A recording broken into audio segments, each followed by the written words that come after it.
Now this is our third video.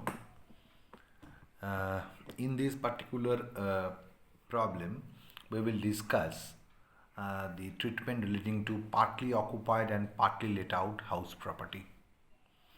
Now, partly occupied, partly let out property can be subdivided into two parts.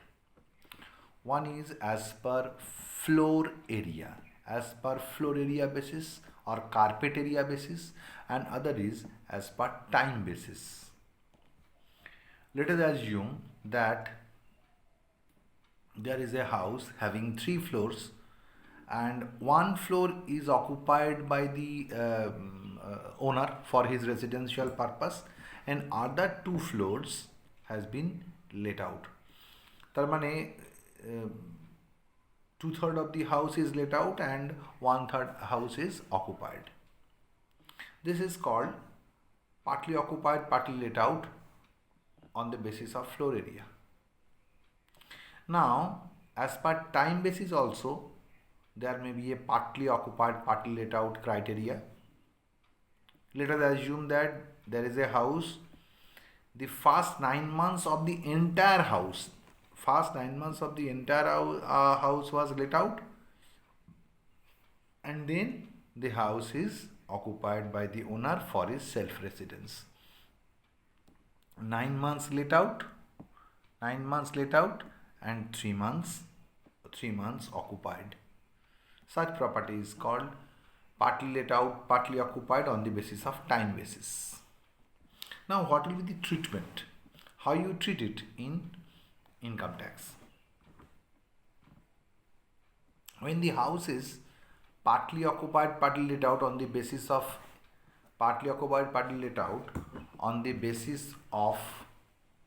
area, then the treatment will be the two portion of the houses, 2/3 let out portion and occupied portion, both the portions has to be treated as two separate units. You have to assume that the let out portion is a separate unit and the occupied portion is a separate unit. Therefore, treatment ki hobe tahle? In this case, two portions has to be treated as two separate, a spelling bhul ache, as two separate properties. যে পোর্শনটাকে আমরা 2/3 পোর্শনকে যদি late out হিসেবে treat করি তাহলে that 2/3 portion will be computed as per the provision of section 23(1) as a let out property. Let out property যেভাবে treatment হয়, on the same line you will compute the income of that portion. And for the occupied portion, a separate unit, a separate house, you have to assume that that 2/3 portion is a separate house and that 1/3 portion is a separate house. Therefore, for that occupied portion, you have to treat it separately as a complete separate unit, complete separate house, and computation has to be made as per section 23 subsection 2 clause A. Net annual value will be nil and only deduction under section 24B can be claimed. But if the house is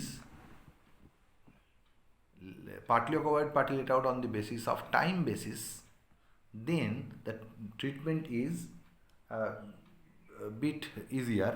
In that case, the entire house should be treated as a let out property. The entire house is to be treated as a let out property. Only one thing is different. যখন তুমি annual rent computation করবে, late out প্রপার্টির ক্ষেত্রে step 2তে annual rent calculation করতে হয়। ওই annual রেন্টটা কিন্তু 12 মান্থসের হবে না, লেট আউট পিরিয়ডের রেন্টটাকেই আমরা এখানে অ্যানুয়াল রেন্ট ধরবো। যদি 9 মান্থস লেট আউট থাকে, যদি বাড়িটা 9 মান্থস লেট আউট থাকে, তাহলে 9 মান্থসের রেন্টটাকেই এখানে আমরা অ্যানুয়াল রেন্ট হিসেবে ট্রিট করব। এখানে একটা প্রবলেম নেওয়া আছে। Mr. Sohili has two properties in Kolkata. The first house, 2/3 let out, 1/3 occupied. Second house, 9 months let out, 3 months occupied.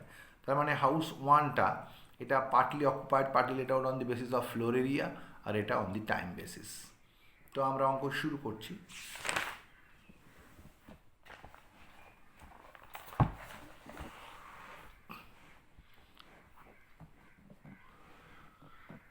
Income from house property, এই অ্যাসেসমেন্ট ইয়ার প্রিভিয়াস এগুলো ভুল আছে, অ্যাসেসমেন্ট ইয়ারগুলো 2021 হবে, আর প্রিভিয়াস ইয়ারটা 1920 হবে। হাউস নাম্বার 1, কী feature ছিল house number 1-এর? 2/3 let out ছিল আর 1/3 ছিল occupied. তাহলে আমরা এখানে কি করব, 2/3 লেট আউট পোর্শনটাকে একটা লেট আউট বাড়ির মতো ট্রিট করব পুরো। তো আমরা করলাম, লিখলাম for 2/3 let out portion, gross annual value যেভাবে ক্যালকুলেশন করে। Step 1, reasonable expected rent, maximum of GMB or fair rent whichever is higher, maximum of. এখন এখানে জিএমভি যেটা দেওয়া আছে, দেখছি জিএমভি কি দেওয়া আছে, জিএমভি দেওয়া নেই, এনএমভি দেওয়া আছে। তাহলে আমরা কি জানি জিএমভি দেওয়া নেই, এনএমভি দেওয়া আছে। তাহলে আমরা কি জানি এনএমভির সঙ্গে 1/9 to be added to get GMV. তাহলে এখানেও 81,000 is the NMB of the whole house, 81,000 is the NMB of the whole house. তার সাথে you have to add 1/9 of 81,000 to get GMB, but that 90,000 is the GMB of the entire house. But here we are considering 2/3 let out portion, therefore GMB of 2/3 portion will be computed separately. 90,000 the GMB of the entire house into 2/3 equals to 60,000. It would be the GMB of that let out portion. Fair rent 1,20,000 is given. That fair rent is the fair rent of the entire house, therefore you have to compute the fair rent of 2/3 portion, which will be 80,000. Now between these two, 80,000 is higher, therefore it would be your step 1 value. But as there is standard rent, তাহলে আমরা we will proceed for that, we will extend the step 1, minimum of gross municipal value or fair rent whichever is higher, মানে এই দুটো ফিগারের মধ্যে যেটা বেশি মানে 80,000 আসবে, আর স্ট্যান্ডার্ড রেন্ট 1,50,000। এই যে স্ট্যান্ডার্ড রেন্টটা দেওয়া আছে অঙ্কে, I am assuming here that this standard rent is not for the entire house, it is for the late out portion only.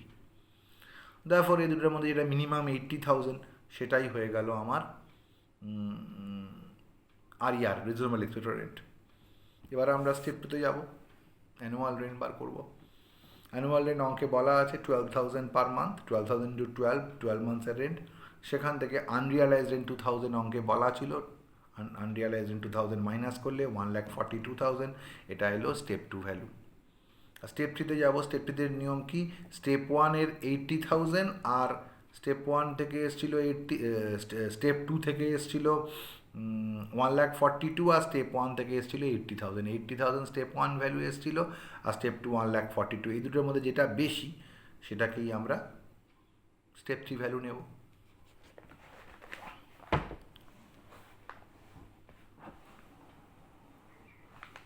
এখানে কোনো আর ভ্যাকেন্সি ছিল না, তাহলে ওই ভ্যালুটাই আমাদের গ্রস অ্যানুয়াল ভ্যালু হয়ে গেল 1,42,000 লেট আউট পোর্শনের গ্রস অ্যানুয়াল ভ্যালু।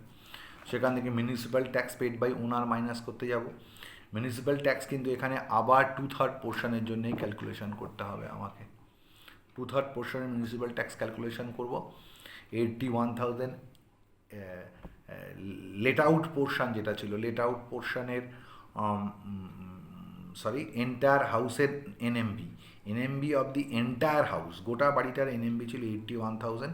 মিউনিসিপ্যাল ট্যাক্সের রেট বলেছে 10%, আর এই লেট আউট পোর্শনটার জন্য 2/3 পোর্শন লেট আউট, সেই 2/3-এর জন্য মোট 5,400 আমার মিউনিসিপ্যাল ট্যাক্স হচ্ছে for that 2/3 let out portion. সেখান থেকে আমরা লেস পেড বাই টেনান্ট যেটা পে করে দিয়েছে সেটা কত না, বলেছে হাফ টেনান্ট পে করে দিয়েছে। এই যে মোট রেন্টটা মোট যে ট্যাক্সটা হয়েছিল তার হাফ টেনান্ট পে করে দিয়েছে, হাফ মাইনাস করে বাকিটা পেড বাই ওনার হয়েছে, সেটাকেই আমরা এখানে ডিডাকশান নিতে পারবো। Municipal tax paid by owner যেটা পে করেছে, লেস করে লেট আউট বাড়ির যেভাবে ইনকাম ক্যালকুলেশন হয়, নেট অ্যানুয়াল ভ্যালু বেরিয়ে গেল 39,300। এবার সেখান থেকে আন্ডার সেকশন 24-এ স্ট্যান্ডার্ড ডিডাকশান বাদ যাবে 30% of net annual value, 30% of net annual value. আর interest on loan for construction under section 24B-তে মোট ইন্টারেস্ট অন লোন এন্টায়ার বাড়ির ছিল 18,000। তাহলে 2/3 পোর্শনে যা হলো সেটাকে এখানে ক্যালকুলেশন করলাম, ইট উইল বি 12,000। দুটোকে যোগ করে আমরা মাইনাস করে দিলাম, income from late out portion বেরিয়ে গেল। এবার এই বাড়িটার হাউস নাম্বার 1-এ যেটা 1/3 অকুপায়েড পোর্শন বাকি রয়ে গেছে, সেই 1/3 অকুপায়েড পোর্শনটাকে আলাদা করে আমরা ক্যালকুলেশন করতে গেলাম। কী করলাম? Net annual value under section 23 subsection 2 ক্লজে নীল হয় অকুপায়েড বাড়ি, সেখান থেকে আমরা 24B এর কেবল ইন্টারেস্ট অন লোনের ছাড়টা পাবো। ছাড়টা কত পাবো না, এন্টায়ার বাড়ির ইন্টারেস্ট ছিল 18,000, তার 1/3 6,000। আর ম্যাক্সিমাম লিমিট কত? 2 lakh.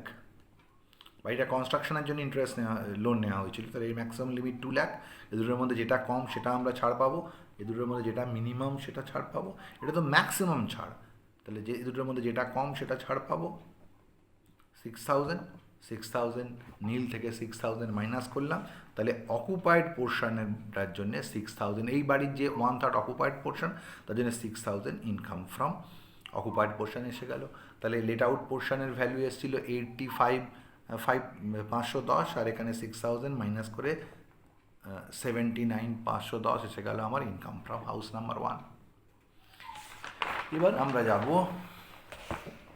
House number 2। House number 2টা কী ছিল? হাউস নাম্বার 2টা ছিল partly occupied partly let out on the basis of time. তাহলে for 9 months let out, 3 months occupied. এরম বাড়ির ট্রিটমেন্ট কী হবে? গোটা বাড়িটাকেই 12 মাসের জন্যেই আমরা লেট আউট হিসেবে ট্রিট করব, অকুপায়েড হিসেবে ভাববই না। কেবল যখন আমরা স্টেপ 2-তে অ্যানুয়াল রেন্ট ক্যালকুলেশন করব, সেখানে কিন্তু লেট আউট পিরিয়ডের রেন্টটাকেই নেব।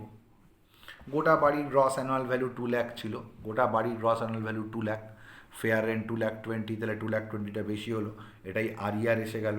এবার স্টেপ 2-তে গেলাম, সেখানে গিয়ে কিন্তু আমরা রেন্ট অফ লেট আউট পিরিয়ডটাই নিলাম, সেখান থেকে আনরিয়ালাইজ রেন্ট মাইনাস করব, আনরিয়ালাইজ রেন্ট মাইনাস করব। এখন মান্থলি রেন্ট ছিল 20,000, 9 মান্থস লেট আউট ছিল, তাহলে 9 দিয়ে গুণ করলাম, তার থেকে আনরিয়ালাইজ রেন্ট কিছু নেই, তাহলে 1,80,000 বিকাম ইয়োর স্টেপ 2 ভ্যালু। এবার আমাদের নিয়ম কি? স্টেপ 3-তে গিয়ে স্টেপ 1 স্টেপ 2 এর মধ্যে যেটা বেশি, স্টেপ 1 ভ্যালু ছিল 2,20,000, আর স্টেপ 2 ভ্যালু ছিল 1,80,000। 2,20,000 আর 1,80,000-র মধ্যে যেটা বেশি, 2,20,000টা বেশি, সেটাই হলো step 3 value. Maximum of step 1 step 2 2,20,000, ওটাই আমার gross annual value under section 23(1) এসে গেল। এবার আমরা কী করবো? এখান থেকে less municipal tax paid by owner. গোটা বাড়ির মিউনিসিপ্যাল ভ্যালু ছিল গ্রস, গোটা বাড়ির গ্রস মিউনিসিপ্যাল ভ্যালু ছিল 2 লাখ। বাড়ি কলকাতায়, বম্বে, দিল্লি, ম্যাড্রাসে থাকলে সেটাকে নেটে কনভার্ট করতে হবে। বাড়িটা ছিল কোথায়? এনএমবি দেওয়া ছিল, তার মানে এটা এনএমবি ছিল, মানে ক্যালকাটা, বম্বে, দিল্লি, ম্যাড্রাসে বাড়ি ছিল, এটা ছিল গ্রস জিএমবি। তাহলে সেখান থেকে আমরা এনএমবিতে গেছি। এনএমবিতে কীভাবে যাব? ওই জিএমবি থেকে 10% মাইনাস করব, জিএমবি মাইনাস 10%। জিএমবি ছিল 2 লাখ, সেখান থেকে 10% মাইনাস করলাম, করলে এলো 1,80,000, তার ওপর 10% ট্যাক্স রেট দেওয়া আছে।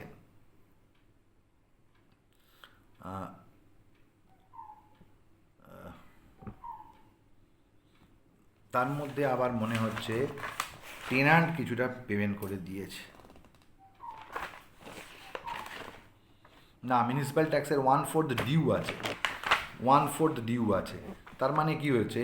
এইটা হচ্ছে আমার মোট ট্যাক্স, এইটা পে করা উচিত। এইটার হচ্ছে টোটালটা 18,000।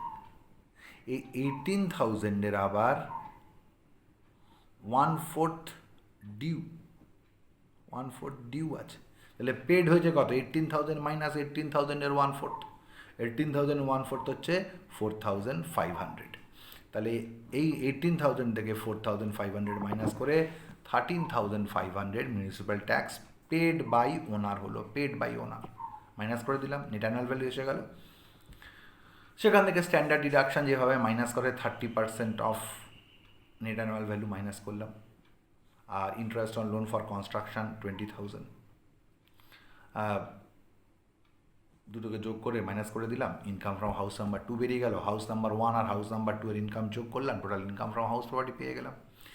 শুধু নতুন ট্রিক্স কোথায় ছিল তাহলে এখানে? নতুন ট্রিক্স ছিল এই যে স্টেপ 2 এর যে অ্যানুয়াল রেন্ট, সেটা আমরা 9 মান্থসের রেন্ট নিয়েছি, সেটাকে আমরা 9 মান্থসের রেন্টটা নিয়েছি, 12 মান্থস নিইনি। আর আগের বাড়িটার ক্ষেত্রে ট্রিক্স কোথায় ছিল? আগের বাড়িটার ক্ষেত্রে ওই মিউনিসিপ্যাল ভ্যালু, ফেয়ার রেন্ট এগুলোকে 2/3 1/3 ভাগ করতে হয়েছিল। ইন্টারেস্ট অন লোনটাকেও আমরা লেট আউট বাড়ির ক্ষেত্রে 2/3 মাইনাস করেছিলাম, অকুপায়েড বাড়ির ক্ষেত্রে 1/3 নিয়ে এসেছিলাম, অকুপায়েডের ক্ষেত্রে কিন্তু আমরা ম্যাক্সিমাম লিমিট কনসিডার করেছিলাম। এই ছিল, হয়ে গেল অঙ্ক। বুঝতে না পারলে ফোন করবি।